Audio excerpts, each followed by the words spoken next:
الحمد لله نحمده ونستعينه ونستغفره ونستنصره ونعوذ بالله من شرور أنفسنا ومن سيئات أعمالنا من يهده الله فلا مضل له ومن يضلله فلا هادي له ونشهد أن لا إله إلا الله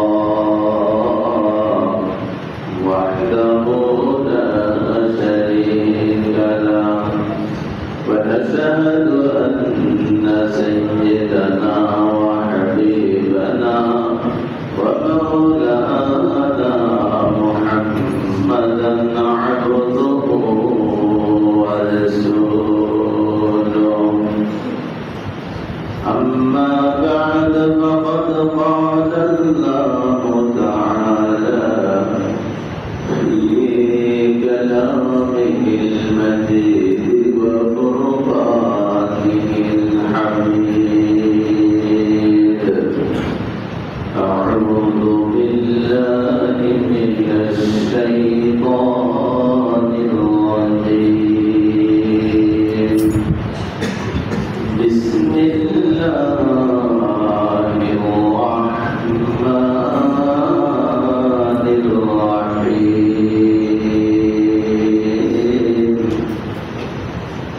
وإنك لعلى خلق عظيم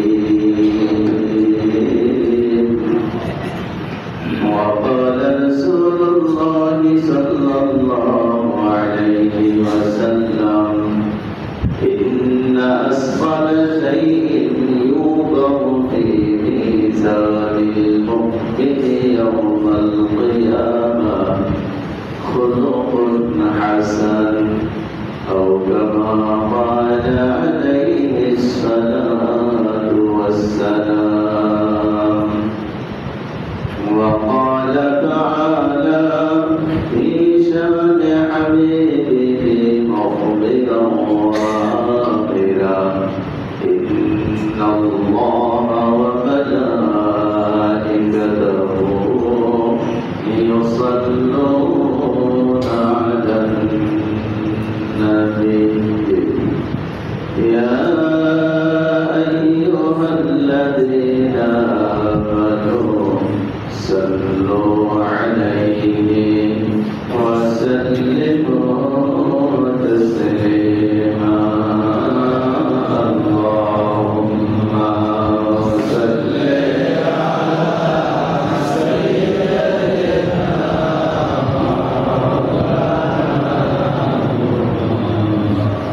وعلى آل سيدنا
হায়াতে বাঁচিয়ে রাখছেন।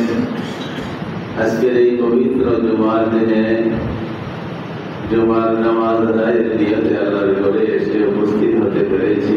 আল্লাহ পাক সুস্থ রাখছেন, কালিমাতুশ শুকর আদায় করি বলি আলহামদুলিল্লাহ। আজকের মতো এই দিনে জুমার দিনে মসজিদে আসা যাওয়া একটা দিন কি আসবে না যেদিন আর আশা সম্ভব হবে? বিশ্বাস হয়? হ্যাঁ, আজকের মতো এই আশা যাওয়াটা কি বন্ধ হয়ে যাবে?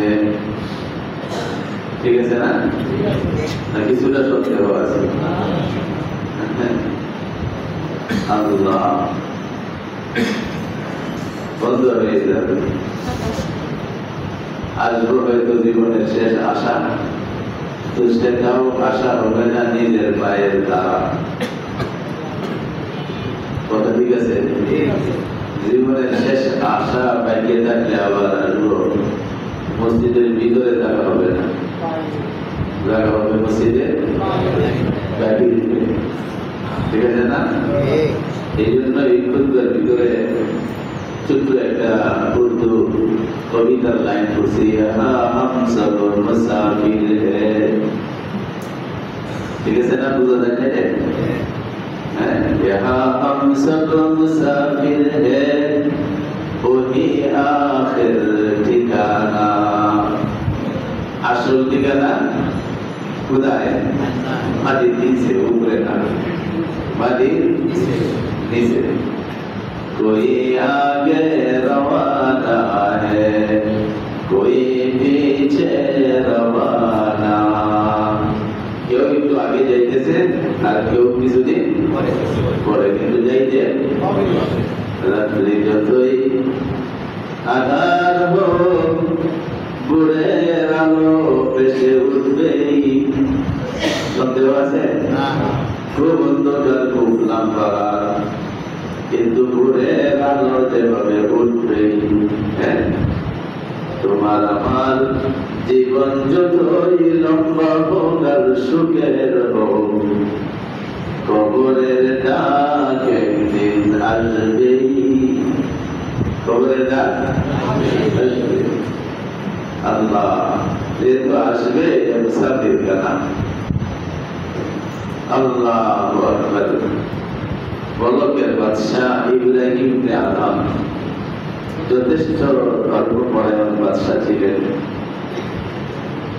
তো বাদশাহী মেজাজে আমল, তো আমলের ক্ষেত্রটা হলো একটা গুলামির পর্যায়ে।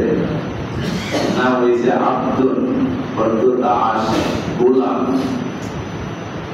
ইবাদতের ভিতরে যে যত বেশি নিজেকে মিলাই দিতে পারে, নিজেকে গোলাম হিসেবে আল্লাহর কাছে হাজির করতে পারে, আল্লাহর কাছে তার ইবাদত ততই বেশি দামি হয়ে যায়। আর পাপ নিয়ে পাপ আছে না, কিছু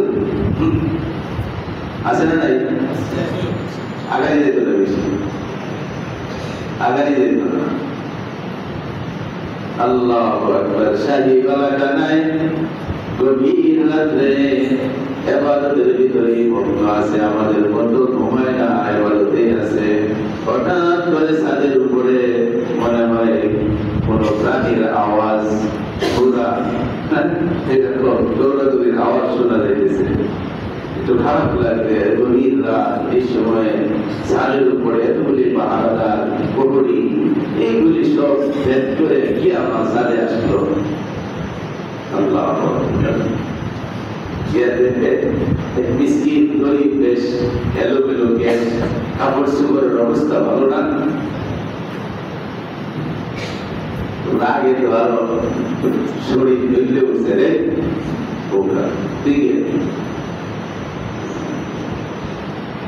তুই আমার শাহী বালাখানার ভিতরে আমার ইবাদতের ত্যাগ নষ্ট করছে। কিছু মনে করেন না, আমি তোদের বালাখানা হিসাবে, শাহী খানা হিসাবে বুঝি, আমি এদের মনে করি এটা মুসাফির খানা। এটা মুসাফির খানা। আরো গরম বেশি রাগ, আরো মনে করবো মুসাফির খানা। সে আছে নিজের শাহী বালাখানা, মুসাফির খানা। মুসাফির খানা, লঙ্গর খানা তো বাদশাদের একদম বাহিরের এক পাশে বানানো থাকে। অতিথি মুসাফিররা আসতে পরে যথাসাধ্য তাদের মেহমানদারি করা হয়। আমার খাস শাহী বালাখানায় যে তোমার মুসাফির খানা পেল,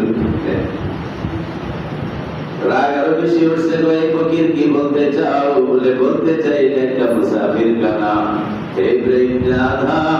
তুমি কি ভুলে গেছো কিছুদিন আগেই তো এই শাহী বালাখানার মালিক ছিল তোমার বাবা। তোমার বাবার আগে গেছিল তোমার দাদা। এটা কই? তারা গেছে, বাবা গেল, এখন তোমার পালা। বেশি দিন ধরি নয়, তোমারেও হবে কবরের পালা। তোমারও তো যাইতে হবে কবরের পালা। যে মুসাফির খানা কাকে বলে? কিছু মানুষ আসে, নির্ধারিত সময় পার করার পরে মুসাফির খানা ছেড়ে চলে যায়। তোমার দাদা কিছুদিন ছিল, চলে গেছে। তোমার বাবাও কিছুদিন ছিল, চলে গেছে। এমনি ভাবে তুমি একটা নির্ধারিত সময় আসো, থাকতে পারবা না। মুসাফির খানার সংখ্যা কি বলে? স্থায়ী ভাবে থাকার সুযোগ আছে মুসাফির খানায়? স্থায়ী ভাবে আছে? স্থায়ী ভাবে তো সুযোগ নাই। তাই বলতেছে এটা মুসাফির খানা বলে। ঠিক আছে, যদি মুসাফির খানাই বলো, তাহলেও তুমি এই গভীর রাত্রে সাথে আসছো কেন? ভিতরে যাইতাম। বলে স্যার, এইটা আরেক কথা, আমি তো আমার উল্টা হারায় ফেলছি। কি হারাইছে শুনছেন? কি হারাইছে? উট কি সাথে যায়? রাগ কম্পনা পারবো। সতর গঙ্গার দাইবার বিয়াবা, সতর গঙ্গার দাইবার বিয়াবা, সতর জুই গাই গলি কসরার শাহ, সতর জুই গাই গলি কসরার শাহ। ওরে পাগল ফকির, উট যদি বানায় থাকে অতক্ষণ তো তোর কোটার একটা যুক্তি ছিল যে একটা মুসাফির খানা আমার শাহী বালাখানা বাদ দিলে মানুষ আসা যাওয়া করে থাকতে পারে না, এটা মুসাফির খানা মানলাম। কিন্তু তোর উট যদি সত্যিকারে হারায়া থাকে, জীবনে কোনোদিন সহ্য নেই। বিল্ডিং এর ছাদে উট বুঝতে আসে, বিল্ডিং এর ছাদে উঠ যায়। এইখানে কি বোঝার জায়গা? মিয়া বা জঙ্গলে যা, মাঠে না, সেইখানে তালাশ কর। এই ছাদের উপরে উঠ তালাশ করতে আসছ? মনোযোগ আছে তো? মনে না থাকলে পরে আর ধারাবাহিক কথা থাকবে না, বোঝা যাবে না কিছুই। ইহা এক মুসাফির খানা, বন্ধা ভালো করে বুঝে নাও, থাকার সুযোগ নাই। এই বাদশার উত্তরে ইব্রাহিম বাদশাহ আদমের উত্তরে ফকির উত্তর দেয়, আগার বর্বম নিয়ামম মান শতররা, আগার বর্বম নিয়ামম মান শতররা, তোবর তখতে, তোবর তখতে, তখত বুঝি? তখত সিংহাসন তক্তা, এই যে তক্তা, তোবর তখতে নিয়াবি হাম খুদারা, তোবর তখতে নিয়াবি হাম খুদারা। ও বাদশাহ, আমি যদি আমার উট খোঁজার জন্য মাঠে যাইতে হয়, বিল্ডিং এর ছাদের উপরে যদি উট না পাই, আপনার কথাটা যদি ধ্রুবসত্য হয়, যুক্তিযুক্ত হয়, এরপরে যে আমি একটা লাইন মিলাইতে চাই, আপনিও এই শাহী বালাখানার রাজ সিংহাসনে বসে বসে আল্লাহ পাবেন না। আল্লাহ পাবেন না? এত রাজ শাহী বালাখানার ভিতরে আবার নাই। আল্লাহু আকবার। আমি যদি ছাদের উপরে উঠ না পাই, তুমি তোমার বালাখানায় এত দেমাগ নিয়া, এত অহংকার নিয়া যেভাবে ইবাদত বন্দি করতেছো, এত দেমাগ নিয়া, এত অহংকার নিয়া রাজ সিংহাসনে বসে আল্লাহ পাবে না। हम सब मुसाफिर है, वही आखिर ठिकाना, कोई आगे रवाना है, कोई पीछे रवाना। सब हम मुसाफिर हैं। आस्ते आस्ते करके नई जगह घूमने तक मेरा पूर्ण हो जाए, जगह पूर्ण हो जाए। বাবারটা আমি পূরণ করছি, দাদারটা বাবাই পূরণ করছিল, আমারটা পূরণ হওয়ার মানুষ আছে নাই? হয়ে যাবে। কেউ যদি উত্তরাধিকারী সূত্রে মালিক নাও থাকে, জায়গা তো খালি থাকবে না।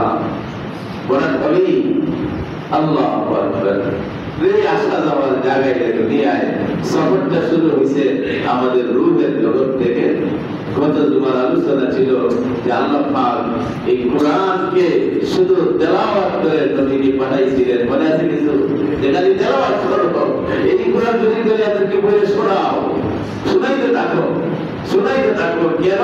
যে এদেরকে আমার মেহেরবানির দ্বারা তাদের নামগুলি কোরআনের দলের অন্তর্ভুক্ত করেছি। অন্তর থেকে বলে আলহামদুলিল্লাহ। এদের অন্তরের ভিতরে কোরআন আছে, এদের দিলের ভিতরে কোরআন আছে। তুমি শুধু কোরআন তেলাওয়াত করা শুরু করে দাও, আস্তে আস্তে তোমার সাথে নেট কায়েম হবে, লাইন লাগবে, লিঙ্ক হবে।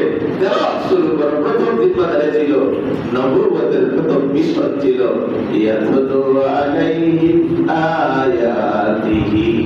তিনি আয়েশা রাদি তেলাওয়াত করতেন, তেলাওয়াত করা শুরু করতেন। আল্লাহ কেন বুলেরা যেখানে বর্তমানে আছে সেখানে থাকতে পারবে না? এদের সফর শুরু হয়েছে আর রুহের জগৎ থেকে। সেই রুহের জগতের ভিতরে আমি তাদের একটা ইন্টারভিউ নিয়েছি। আলহামদুলিল্লাহ। পরীক্ষার্থীরা জানে, যারা পরীক্ষা দিতেছে, কিন্তু আমার বান্দারা জানে না তাদের ইন্টারভিউ হচ্ছে, তাদের পরীক্ষা হচ্ছে, তারা জানে না। আমি ফেরেশতাদেরকে বিভিন্ন দলে বিভক্ত করে এমনি ভাবে কোরআনের দল আর কোরআনের বাইরের দল, একটা হলো কোরআনওয়ালা আর এক দল হলো কোরআন ছাড়া, এরকম দুইটা ভাগে সমস্ত রূহগুলিকে ভাগ করে, রূহগুলিকে একসাথে রেখে ফেরেশতাদেরকে দুইটা ভাগ করে বলতে দিলাম, তোমরা যাও, তোমরা কোরআনের দল। রূহগুলিকে টানতে থাকবা, তোমাদের কানের ভিতরে তোমাদের সিলেকশনে যে রূহগুলা উঠবে এইগুলির নাম আমি কোরআনের দলে রেখে দিব। আল্লাহু আকবার। সেখানে ছিলাম, বিশ্বাস হয়? ছিলাম না, বিশ্বাস তো আছে। যেহেতু ছিলাম না, ছিলাম কোথায়? আজকে থেকে 100 বছর আগে কেউ তো ছিলাম না। ছিলাম না, না ছিলাম? ছিলাম তো, এখানে ছিলাম না, কোথায় ছিলাম? হ্যাঁ ছিলাম না, ছিলাম না, আল্লাহ